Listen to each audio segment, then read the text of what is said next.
ఒకరోజు కాదు, 2 రోజులు కాదు, వారం రోజులు దాటింది. మనుషుల సంచారం లేని అడవిలో 2.5 ఏళ్ల చిన్నారి ఇప్పుడు ఎక్కడుంది? ఏం చేస్తోంది? అసలు ఉందా లేదా? కాకినాడ చిన్నారి జ్ఞానేశ్వరి మిస్సింగ్ కేసు పెద్ద మిస్టరీగా మారింది. చిన్నారి జ్ఞానేశ్వరి ఎక్కడా? ఆ చిన్నారి పెంచుకున్న పెంపుడు కుక్క ఎందుకు చనిపోయింది? అసలు చిన్నారి మిస్సింగ్కు పెంపుడు కుక్క మృతికి సంబంధం ఏంటి? ఇది మిస్సింగ్ కేసా లేక ఎవరైనా కిడ్నాప్ చేశారా? వందల మంది అడవిని జల్లెడ పడుతున్నా జాడ ఎందుకు దొరకట్లేదు? పోలీసులకు సవాలుగా మారింది జ్ఞానేశ్వరి మిస్సింగ్ కేసు. కుటుంబ సభ్యులు ముద్దుగా పిలుచుకునే జాను ఆచూకీ ఇంకా దొరకలేదు. కాకినాడ జిల్లా తునిలో అనూహ్యంగా అదృశ్యమైన జ్ఞానేశ్వరి అలియాస్ జాను అనే 2.5 ఏళ్ల చిన్నారి కనిపించకుండా పోయింది. ఇప్పుడు ఈ కేసును ఛేదించడం పోలీసులకు తలకు మించిన భారంగా మారింది. వాళ్ల లాజిక్కులు పనిచేయట్లేదు. టెక్నాలజీకి కేసు అందట్లేదు. జాను మిస్సింగ్ మిస్టరీ ఇప్పుడు రాష్ట్రానికే ఓ పెద్ద ప్రశ్నగా మారింది. చిన్నారి మిస్సింగ్ చుట్టూ ఎన్నో అనుమానాలు, ప్రజల్లో ఎన్నో రకాల చర్చలు. పక్కనే ఉన్న కొబ్బరి తోటలో కొబ్బరికాయలు కోయడానికి తండ్రి బయలుదేరాడు. తను కూడా వస్తానని జ్ఞానేశ్వరి మారం చేసింది. తండ్రి చెప్పినా వినకుండా అతన్ని ఫాలో అయింది. ఆ తండ్రి జానును వెనక్కు తీసుకొచ్చి ఇంట్లో దిగబెట్టాడు. చిన్నాన్ని చూసుకోమని భార్యకు చెప్పాడు. అయితే అప్పటికే భార్య ఒడిలో 6 నెలల పసికందు ఉంది. చిన్నారి ఎటు వెళ్లదనే ధైర్యం ఆ తల్లిది. అయితే జాను మాత్రం మరోసారి తండ్రిని అనుసరించింది. తండ్రికి ఆ విషయం తెలీదు. అప్పటికే అతడు చాలా దూరం వెళ్ళిపోయాడు. తండ్రి కోసం జాను కూడా నడుచుకుంటూ వెళ్ళిపోయింది. చిన్నారి వెంట పెంపుడు కుక్క కూడా పరుగులు తీసింది. పెద్ద పామాయిల్ తోట, అది దాటితే అడవి. చిన్నారి దారి తప్పింది. 20 నిమిషాల్లోనే కనిపించకుండా పోయింది. గంట తర్వాత ఇంటికొచ్చిన తండ్రి జాను ఎక్కడా అని అడిగినప్పుడు పాప మిస్ అయిన విషయం తెలిసింది. దీంతో అతను చుట్టుపక్కల వెతికాడు. అల్లంత దూరంలో ఉందని ఎవరో చెప్పారు. పరుగున అక్కడకు వెళ్ళాడు. కానీ అక్కడ చిన్నారి జ్ఞానేశ్వరి లేదు. వెంట వెళ్లిన కుక్క కూడా కనిపించలేదు.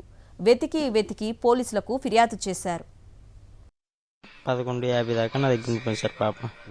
11:50కి వంట వరకు కొబ్బరికాయలు తెమ్మంటే పాపని ఇంటికాడ అప్పు చెప్పేసి కొబ్బరి బొండాలకి వెళ్ళాను సార్. నేను గుమ్మస్తా వెళ్ళాను సార్. వెళ్ళిన తర్వాత రిటర్న్ వేరే రూట్ అంటే వెళ్ళి కొడేసి 6 బొండాలు కొడేసిన తర్వాత కొబ్బరి బొండాలు ఇలా తీసి పారేస్తున్నాను. అందులోకి ఊళ్ళో వాళ్ళు కాల్ చేస్తారు. పలానా దగ్గర పాప కనిపించింది అని కనిపిస్తే అప్పుడు నేను ఇమీడియట్ పరిగెట్టి వచ్చి మొత్తం నదితే ఎక్కడ కనిపించలేదు సార్. అలాగని ఊళ్ళో వాళ్ళు కూడా కొంతమంది వచ్చి ఎతికారు. పోలీసులు రంగంలోకి దిగారు. చిన్నారి కోసం పామాయిల్ తోట మొత్తం వెతికారు. ఎందుకైనా మంచిదని వెనక ఉన్న కొండ ప్రాంతం, ఆ పక్కనే ఉన్న అటవీ ప్రాంతాన్ని కూడా జల్లెడ పట్టారు. కానీ చిన్నారి కనిపించలేదు. పాప తప్పిపోయిన 3 రోజుల తర్వాత కుక్క ఇంటికొచ్చింది. వింతగా ప్రవర్తించడం మొదలుపెట్టింది. కనిపించిన వాళ్లపై దాడికి యత్నించింది. దీంతో దాన్ని బోన్లో బంధించారు. దానికి GPS ట్రాకర్ సెట్ చేసి చిన్నాన్ని కనుగొనే ప్రయత్నం చేశారు పోలీసులు. అయితే ఊహించని విధంగా కుక్క చచ్చిపోయింది. దీంతో పోలీసులు దిక్కుతోచని స్థితిలో పడిపోయారు. ఎందుకంటే అప్పటికే వాళ్లు పదుల సంఖ్యలో డ్రోన్ కెమెరాలతో అడవిని జల్లెడ పట్టారు. దాదాపు 200 మంది అన్ని దిక్కులకు వెళ్లి వెతికారు. అడవులు మాత్రమే కాదు, గుట్టలు, గుహలు, వాగులు కూడా వదలకుండా వెతికారు. ఇది చాలదన్నట్టు చుట్టుపక్కలున్న సీసీ కెమెరాలన్నింటినీ పరిశీలించారు. కానీ చిన్నారి కనిపించలేదు. ఇలాంటి టైంలో పోలీసులు కుక్కపైనే ఆశలు పెట్టుకున్నారు. ఆ కుక్క చనిపోయింది. ఈ మొత్తం మిస్సింగ్ ఎపిసోడ్లో ఎన్నో ప్రశ్నలు, మరెన్నో అనుమానాలు, ఇంకెన్నో ట్విస్టులు. 2.5 ఏళ్ల చిన్నారి ఎంత దూరం వెళ్లగలదు? కానీ చూసిన వ్యక్తి మాత్రం ఇంటి నుంచి 3 కిలోమీటర్ల దూరంలో చూశానంటున్నాడు. అతడి మాటలు నమ్మొచ్చా? అతన్ని నమ్మలేమంటున్నారు తల్లిదండ్రులు. అయినప్పటికీ పోలీసులు అతన్ని ప్రశ్నించే ప్రయత్నం చేశారు. ఇంతకీ చిన్నారేమైంది? తన కళ్లతో చూశానంటున్న ప్రత్యక్ష సాక్షి చెప్పేది నిజమేనా? అతడు చెప్పిందే నిజమైతే అక్కడి నుంచి జాను ఎటు వెళ్ళింది? అసలు 2.5 ఏళ్ల పాప ఒంటరిగా 3 కిలోమీటర్లు నడుచుకుంటూ వెళ్ళగలదా? ఇంటికి దగ్గరలోనైనా ఎవరైనా చిన్నారిని కిడ్నాప్ చేశారా? ఒకవేళ కిడ్నాప్ చేస్తే సీసీటీవీ కెమెరాల్లో ఏదో ఒక చోట కనిపించాలి కదా. పోలీసులు సమీపంలోని అన్ని సీసీటీవీ కెమెరాలు జల్లెడ పట్టారు. కానీ ఎక్కడా ఏమీ అనుమానాస్పదంగా కనిపించలేదు. పోనీ అడవి జంతువులేమైనా దాడి చేశాయా అంటే, అలా చేశాయనుకుంటే కనీసం ఆనవాళ్లైనా కనిపించాలి కదా. పోలీసుల కళ్లకు, డ్రోన్లకు ఒక్క ఆధారం కూడా ఎందుకు కనిపించలేదు? చివరికి డాగ్ స్క్వాడ్ కూడా ఎందుకు ఫెయిల్ అయింది? ఆ ప్రాంతంలో నక్కలు ఎక్కువగా ఉంటాయంటున్నారు కొంతమంది.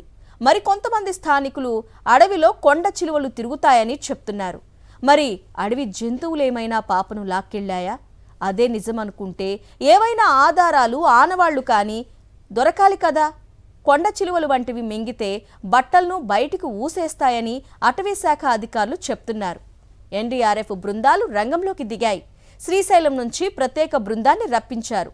డ్రోన్లు, థర్మల్ కెమెరాలతో చుట్టుపక్కల ప్రాంతాలు జల్లెడ పట్టారు.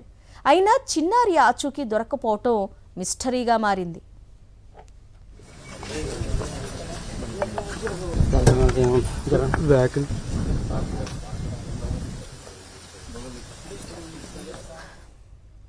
మరోవైపు పోలీసులు కోణంలో కూడా పలు ప్రశ్నలు తలెత్తుతున్నాయి. జ్ఞానేశ్వరి తల్లిదండ్రులది ప్రేమ వివాహం. వాళ్ల బంధువులేరైనా కక్షగట్టి ఏదైనా దారుణానికి ఒడిగట్టారా? జాను తల్లిదండ్రుల బంధువులు ఎవరైనా రెక్కి నిర్వహించి ఈ ఘాతుకానికి పాల్పడ్డారా? అసలు జాను తల్లిదండ్రులకు ఎవరితోనైనా గొడవలు ఉన్నాయా? ఈ ప్రశ్నలకు సమాధానాలు రాబట్టే ప్రయత్నం చేశారు పోలీసులు.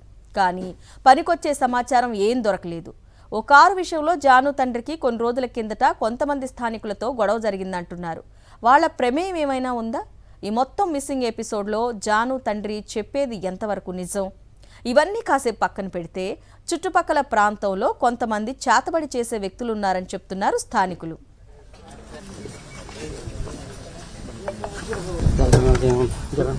ఇక జాను పెంపుడు కుక్కపై కూడా పలు అనుమానాలు వ్యక్తమవుతున్నాయి. ఆ కుక్కను ఎవరైనా తీవ్రంగా గాయపరిచారా? మనుషులంటేనే భయపడే విధంగా ఆ కుక్కపై దాడికి దిగారా? కుక్కకు విషపు ఆహారం ఏమైనా తినిపించారా? కుక్క వింత ప్రవర్తన వెనక కారణాల్ని పోలీసులు కనిపెట్టారా? పెంపుడు కుక్క యజమానులపై ఎందుకు దాడికి యత్నించింది?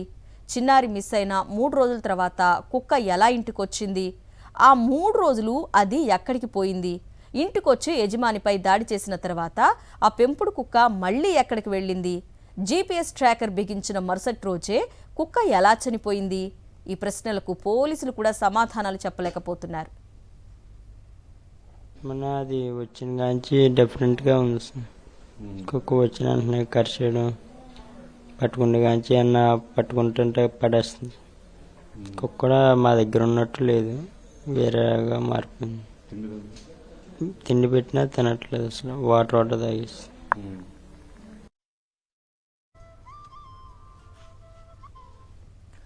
ఓవైపు వర్షాలు మొదలయ్యాయి. కొండ ప్రాంతంలో వాగులు నిండుతున్నాయి. ఇలాంటి టైంలో పోలీసు జాగిలాల్ని మరోసారి రంగంలోకి దించితే ఆనవాళ్లు దొరుకుతాయా? చిన్నారి జాను కేసు పోలీసుకు సవాల్గా మారింది. ప్రభుత్వం కూడా ఈ కేసుపై ప్రత్యేక దృష్టి పెట్టడంతో పోలీసులపై ఇప్పుడు మరింత ఒత్తిడి పెరిగింది. జాను క్షేమంగా ఇంటికి రావాలని అందరూ ప్రార్థిస్తున్నారు.